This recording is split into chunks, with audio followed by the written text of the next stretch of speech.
Hello everyone and welcome back. आज हम पढ़ेंगे मेजर कॉर्पोरेट स्कैंडल्स के बारे में। मतलब हम पढ़े ऑडिटर का काम होता है फ्रॉड्स एंड एरर को रोकना या उसको फाइंड आउट करना, और मैनेजमेंट उसमें इन्वॉल्व रहता है। तो ऑडिटर तो है ही, क्या ऑडिटर भगवान थोड़ी है कि वो सारे फ्रॉड्स एंड एरर को फाइंड आउट कर लेगा? पॉसिबल नहीं है। तो रियल लाइफ में बहुत बड़े बड़े कॉर्पोरेट स्कैंडल्स हुए। मतलब कॉर्पोरेट गवर्नेंस इंपॉर्टेंट है, कॉर्पोरेट गवर्नेंस इंप्लीमेंट हो रहा है, ऑडिटर ऑडिट कर रहा है, इंटरनल कंट्रोल स्ट्रांग है, सब कुछ है। उसके बावजूद भी बड़े बड़े कॉर्पोरेट स्कैम्स है। छोटे मोटे स्कैम तो हर रोज होते हैं, उसके बारे में तो कोई बात ही नहीं करता।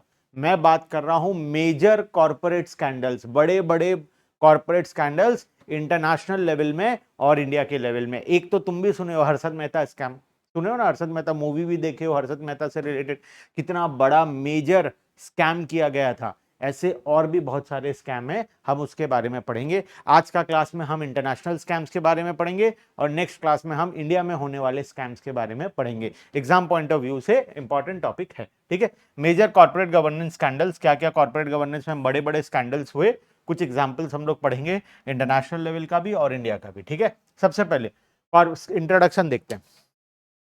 Corporate scams or scandals arise with the disclosure of misdeed by trusted executives of large public corporation. Such misdeeds typically involve complex method of misusing or misleading funds. Funds का चोरी किया जाता है, मिसयूज किया जाता है, मिसलीड किया जाता है, overstating revenues, understating expenses, overstating the value of corporate asset और under reporting the existence of liability, sometimes with the cooperation of official in other corporations or affairs. This chapter present a major corporate collapse arising out of scams. बड़े बड़े companies किस तरीके से collapse कर गए, उनका अस्तित्व ही खत्म हो गया, मतलब वो एग्जिस्ट ही नहीं करते आज के दिन में। और इतने बड़े बड़े स्कैम हुए कि पूरा का पूरा कंपनी गायब, खत्म, सब कुछ खत्म, ऐसा हुआ, ठीक है। आओ देखते हैं कौन कौन सा major corporate scandals international level में देखेंगे आज के दिन में, ठीक है। आज के क्लास में हम इंटरनेशनल स्कैम्स के बारे में पढ़ेंगे। देखो, इंटरनेशनल स्कैम्स के बारे में पढ़ाने से पहले मैं बता देता हूं, ये इंटरनेशनल वालों का नाम कुछ अजीबोगरीब नाम है, ठीक है। किसी का नाम सीधा साधा नहीं है। हमारे इंडिया में जैसे सीधा साधा नाम होता है, हम आपस में बोल बाल पाते हैं, यहाँ पर तो ऐसे ऐसे नाम है कि इनको प्रोनाउंसिएशन करना ही दिक्कत है, ठीक है। तो जितना हो पाएगा मेरे से मैं करूंगा। सबसे पहला स्कैम है इसमें टाइको स्कैम। टाइको कंपनी है जिसमें एक बहुत बड़ा स्कैम हुआ। Kolodzki Tyco, former CEO and Tyco's former CFO Mark Spoz were convicted of looting more than 600 million. इन्होंने more than $600 million, 600 million, मतलब कितना जीरो लगा दूं?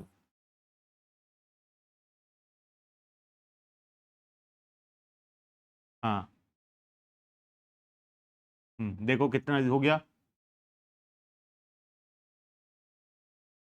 60 करोड़, ठीक है। 6 करोड़ होगा ना, 10 million इक्वल्स टू 1 करोड़, तो 60 करोड़ होगा, ये 60 करोड़। एक और जीरो लगेगा, हाँ, 60 करोड़ डॉलर। डॉलर 60 करोड़ मतलब इतना में कितना मल्टीप्लाई करना है? आज के दिन में 100 रुपए अप्रोक्स मल्टीप्लाई कर लो। वैसे तो 90-95 चल रहा होगा रेट, लेकिन आज के दिन में एक एवरेज में 100 रुपए मल्टीप्लाई कर लो, मतलब 60 करोड़ की जगह 600 करोड़ का स्कैम हुआ था। 600 करोड़ का, ठीक है। तो क्या स्कैम था ये?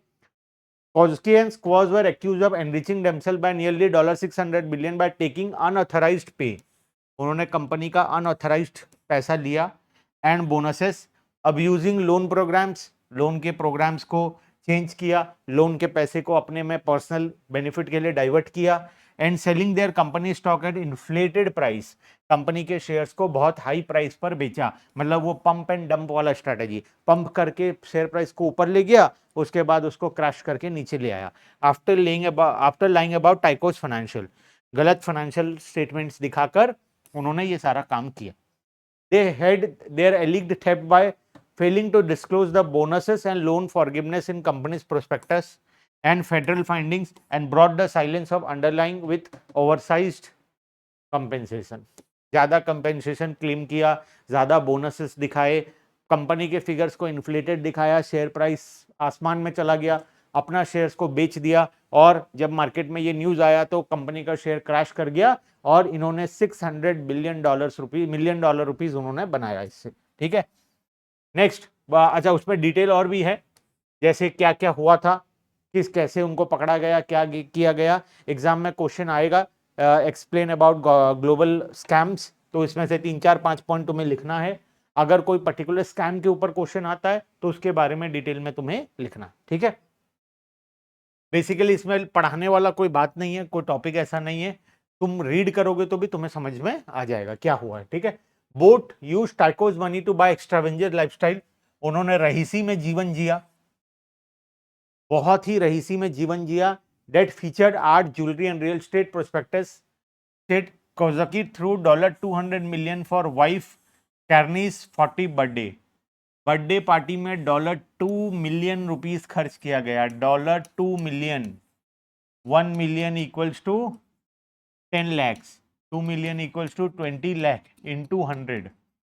ठीक है, सोच लो कितना होगा, 20 लाख 20 करोड़ रुपए, 20 आज के दिन में 20 करोड़ रुपए का बर्थडे पार्टी किया गया था ये। ठीक है, इतना रहीसी में जी रहा था ये आदमी, क्योंकि घपले का पैसा है, चोरी का पैसा है, तो $2 million का बर्थडे पार्टी थ्रो किया था अपनी वाइफ का 40th बर्थडे में। Tyco paid about all of the party's cost, वो पार्टी के सारे खर्चे पे किया। They were sentenced to up to 25 years in prison, जब पकड़ा गया तब 25 साल के लिए जेल हो गया। For stealing hundreds of millions of dollars from the company and were eligible to payroll after serving 8 years and 4 months। 8 साल 4 महीने के बाद उन्हें बेल ग्रांट हो गया पेरोल में, लेकिन सजा कितने साल का हुआ था? 25 साल का सजा वो लोगों को हुआ था जेल के अंदर में, प्लस उनके सारे एसेट्स को बेचकर कंपनी का पैसा भरपाई करने के लिए बोला गया था। तो आज के दिन में उनके पास कुछ भी नहीं है, सारा पैसा उनका चला गया। ठीक है, next, second type of scam, Targus group international scam. Targus group international scam, नाम अजीबो गरीब है, मैं पहले ही बताया था। ठीक है, Targus then CFO William Anthony Lloyd embezzled about $40 million from Turgus by utilizing the company's credit facility and cash for his personal benefit। Company के लोन और कैश को अपने पर्सनल बेनिफिट में यूज किया $40 million का घपला करने के लिए। In connection with attempting to hide his embellishment, अपने चोरी को छुपाने के लिए, unknown to the company, Lloyd created false and fraudulent entries on the company's books and records। Books of accounts में फ्रॉड एंड फ्रॉडुलेंट एंट्रीज डाल दिया। All of which were undetected by KPMG during numerous audit for the company. इस तरीके से वो books of accounts में entry किया कि जो उनका चार्टर्ड अकाउंटेंट था, KPMG is a chartered accountant firm, ये सीए फर्म है जो ऑडिट करता है, इन्होंने भी वो फ्रॉड को नहीं पकड़ पाया। Undetected by KPMG during numerous audit for the company. Lloyd pleaded guilty in 2001 to 15 counts of wire fraud and was sentenced to 37 months in federal prison। Turgo's claim is lost and additional 10 million in cost associated with embezzlement। ठीक है, clear है बात? चल, Smith technology scam, हर scam में वही कहानी है, management ने या कंपनी के लोगों ने मिलकर पैसा का चोरी किया और उससे लोगों को बहुत ज्यादा नुकसान हुआ। बस घूम फिर कर वही स्टोरी है, कोई कंपनी का पैसा अपने पर्सनल बेनिफिट के लिए यूज किया, तो कोई कंपनी का शेयर प्राइस को इन्फ्लेट किया, और बाद में उसको जब कंपनी का स्कैम सामने आया तो मार्केट में वो शेयर प्राइस क्रैश कर गया। तो अलग अलग तरीके से सेम टाइप का स्कैम्स हर कंपनीज में होते हुए देखने को मिला। ठीक है, देखो, Gilbert N. Holloway pleaded guilty of conspiracy to commit mail and wire fraud। Among many things, he admitted that as president of Basics, he began raising investors' fund even though he knew the company has assigned away its right to the so-called Smith Technologies। Investor के पैसों को use करने लगा जबकि उसके use करने का कोई राइट नहीं था, उसका राइट सिर्फ स्मिथ टेक्नोलॉजीज के पास था। He also knew that investor fund has not been accounted for। Investor का फंड जो है उसका अकाउंटिंग नहीं हुआ है। एंड सब हैड बीन डाइवर्टेड टू हॉर्कोप्लस स्मिथ एंड स्क्रिब, ये लोग उनके फैमिली मेंबर्स थे, they are the family members.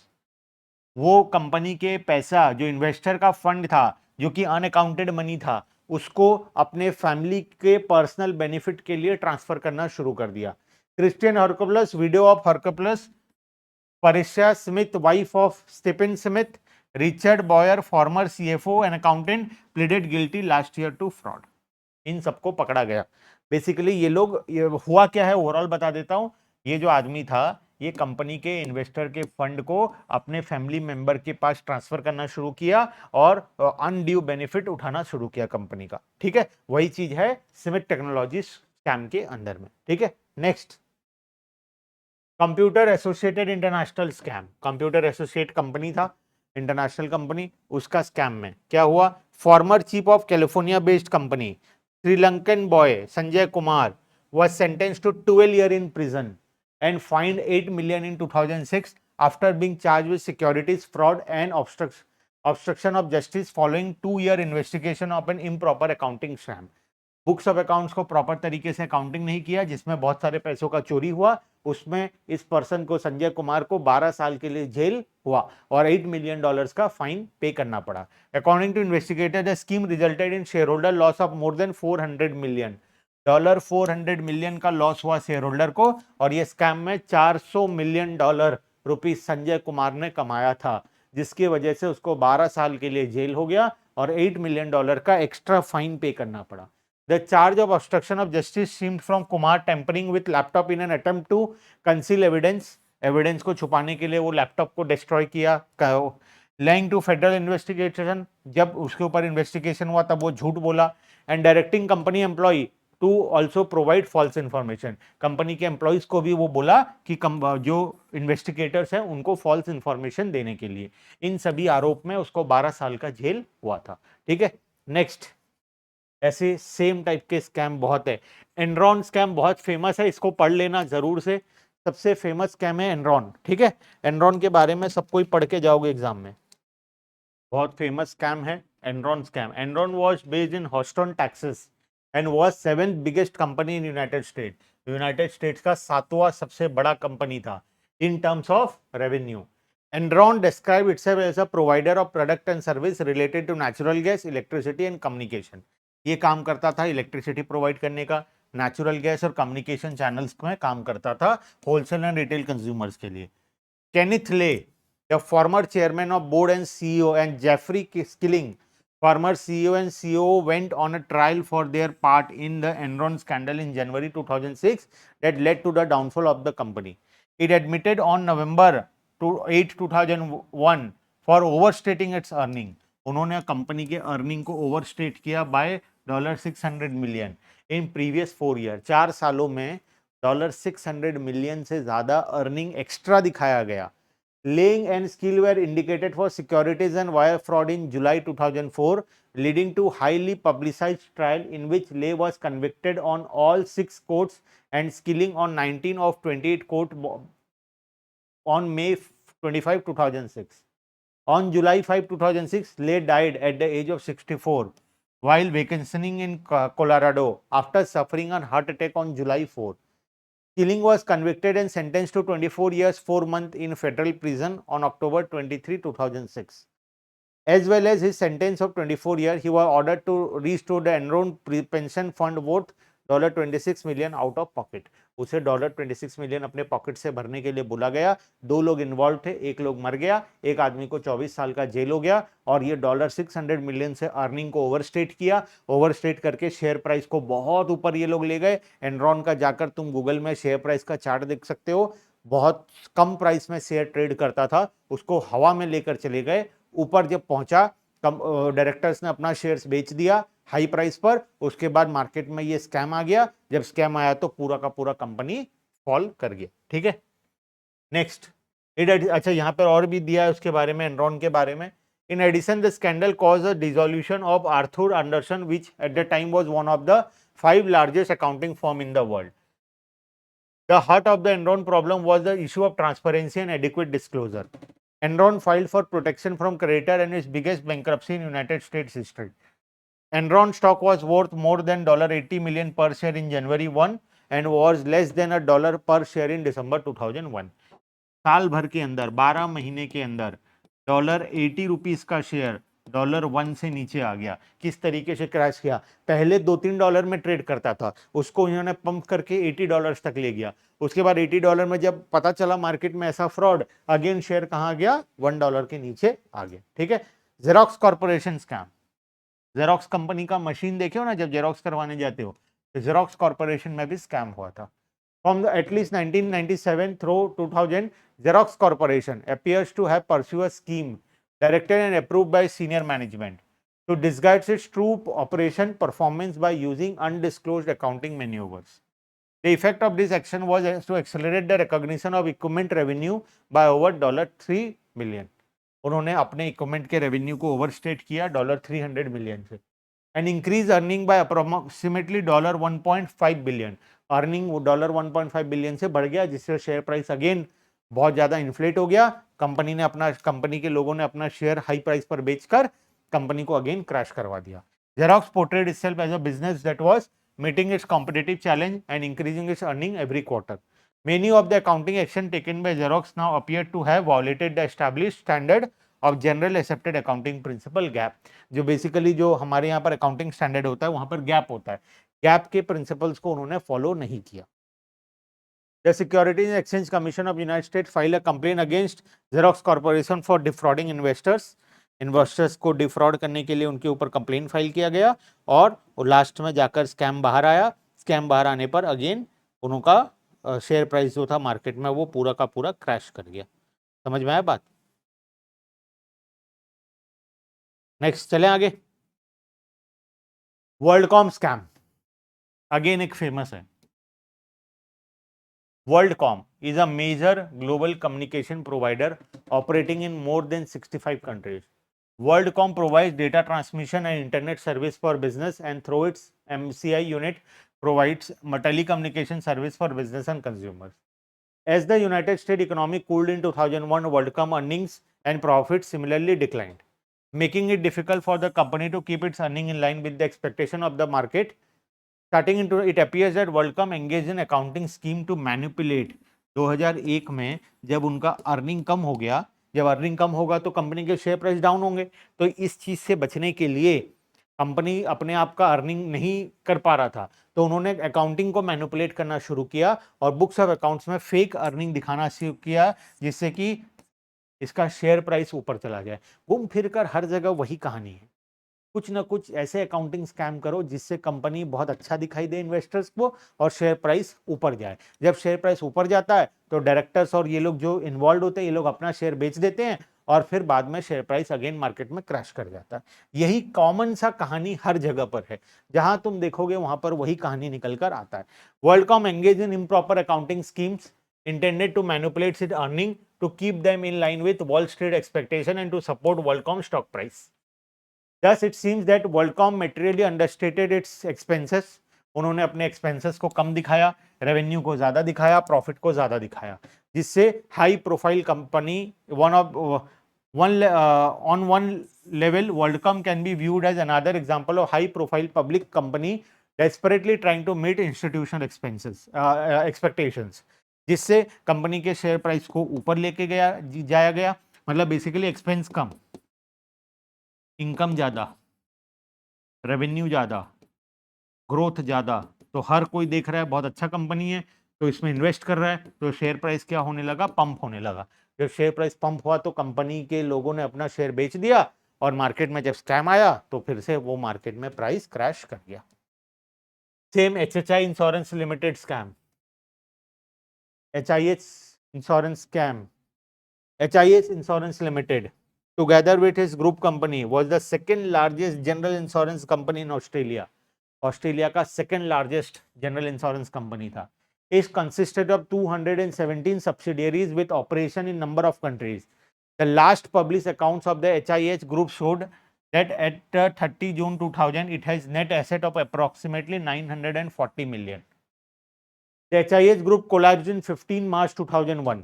कुछ ही दिनों बाद वो कोलैप्स किया when provisional liquidators were appointed to the main company of the group. The liquidator have now estimated that HIH group deficiency at between $3.6 billion and $55.3 billion. A royal commission was established to provide a report on the collapse and is currently examining what caused HIH to collapse. Company collapse कर गया, company के revenue down हो गए, company collapse किया तो उसको bankruptcy में जाना पड़ा, बैंक्रप्सी में गए तो पता चला कि एसेट्स के उतने वैल्यू है ही नहीं जितना बुक्स ऑफ अकाउंट्स में दिखाया जा रहा है. फॉर्मर HIS डायरेक्टर रोयल अंडर HIS chief executive officer Ray Williams and former HIS chief financial officer, ये सबको जेल हुआ. All are convicted of offence, have been sued by ASIC in the Supreme Court of New South Wales. ASIC was successful with Mr. Justice Snow finding that all their officers has breached their duty under the Corporation Act. सारे officers ने गलत financials बनाया है, सब मिले हुए हैं और सब ने मिलकर ये स्कैम किया है. तो ये एक बड़ा स्कैम है जिसमें अमाउंट कितना इन्वॉल्व था, जो पेमेंट करना पड़ा $10 मिलियन का. Related party breached the party provision and provisions of the Corporation Act dealing with providing financial assistance in the purchase of its parent share. Basically यहाँ पर क्या हुआ, यहाँ पर कंपनी के सारे जो लोग थे जिनका ड्यूटी था कंपनी के फाइनेंशियल्स को सही तरीके से बनाना, बाद में कोर्ट में पता चला जब ये कंपनी कोलैप्स कर गया, कोलैप्स करने के बाद जब इसके ऊपर बहुत सारे केसेस फाइल हुए, तब इसके अंदर में जब जाकर देखा गया तो पता चला कि इन्होंने सब ने मिलकर बुक्स ऑफ अकाउंट्स को गलत बनाया है, जानबूझकर गलत फाइलिंग किया है, जिससे कि ये सारा स्कैम हुआ है और बहुत सारे इन्वेस्टर्स का पैसा यहाँ पर डूब गया. ठीक है, ये ओवरऑल नॉलेज तुम्हें रखना है जो कि काम आएगा तुम्हारे एग्जाम में बाई चांस क्वेश्चन आता है तो लिखने के लिए. ठीक है,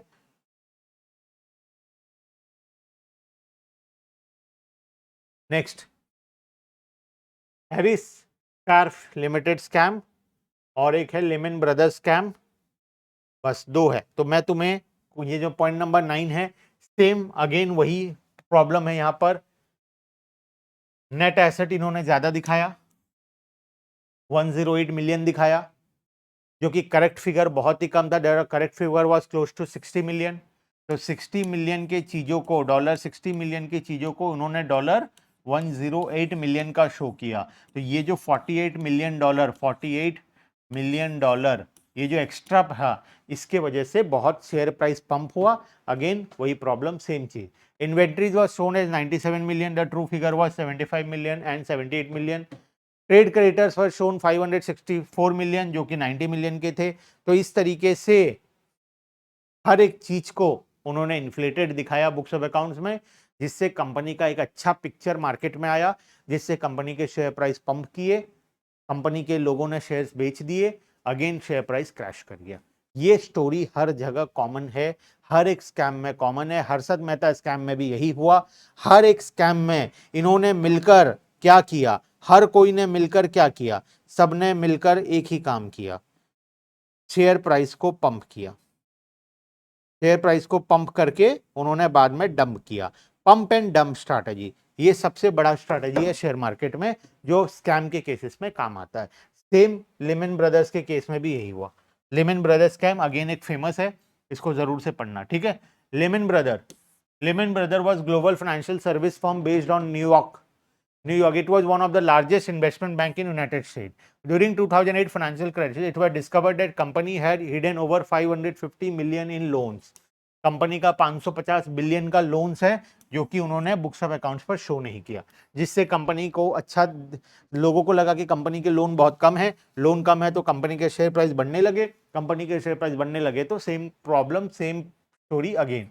this loan has been disguised as sales during accounting loopholes.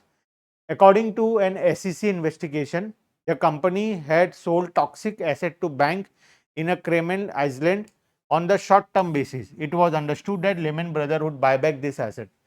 This gives the impression that the company had $50 billion more in cash and $50 billion less in toxic asset. In the aftermath of scandal, Lehman Brothers were bankrupt. इसके बाद इन लोग bankrupt हो गए. ये scam जब market में आया, ये दोनों लोग बैंकरप्ट हो गए, मतलब इनका सब कुछ नीलाम कर दिया गया और इनके पास आज कुछ भी नहीं है. तो ये सारे स्कैम्स ऑलमोस्ट सेम कॉमन तरीके से सामने आ रहा है. ठीक है, चलो ये है इंटरनेशनल स्कैम्स. मैं थोड़ा थोड़ा तुम्हें पढ़ाया हूँ, मैं उतना डिटेल में हर एक चीज को नहीं पढ़ाया हूँ बिकॉज पॉसिबल नहीं है. हर एक स्कैम के ऊपर एक बुक है, जैसे हर्षद मेहता स्कैम के ऊपर एक बुक है पूरा, वो पूरा बुक को मैं कैसे पढ़ाऊँ? इम्पॉसिबल है ना वो। तो सभी के बारे में थोड़ा-थोड़ा नॉलेज दिया हूँ तुम्हें, तुम किसी के बारे में अगर ज़्यादा पढ़ना चाहते हो, तुम अपनी तरफ से पढ़ सकते हो, ठीक है? चलो, बाय-बाय।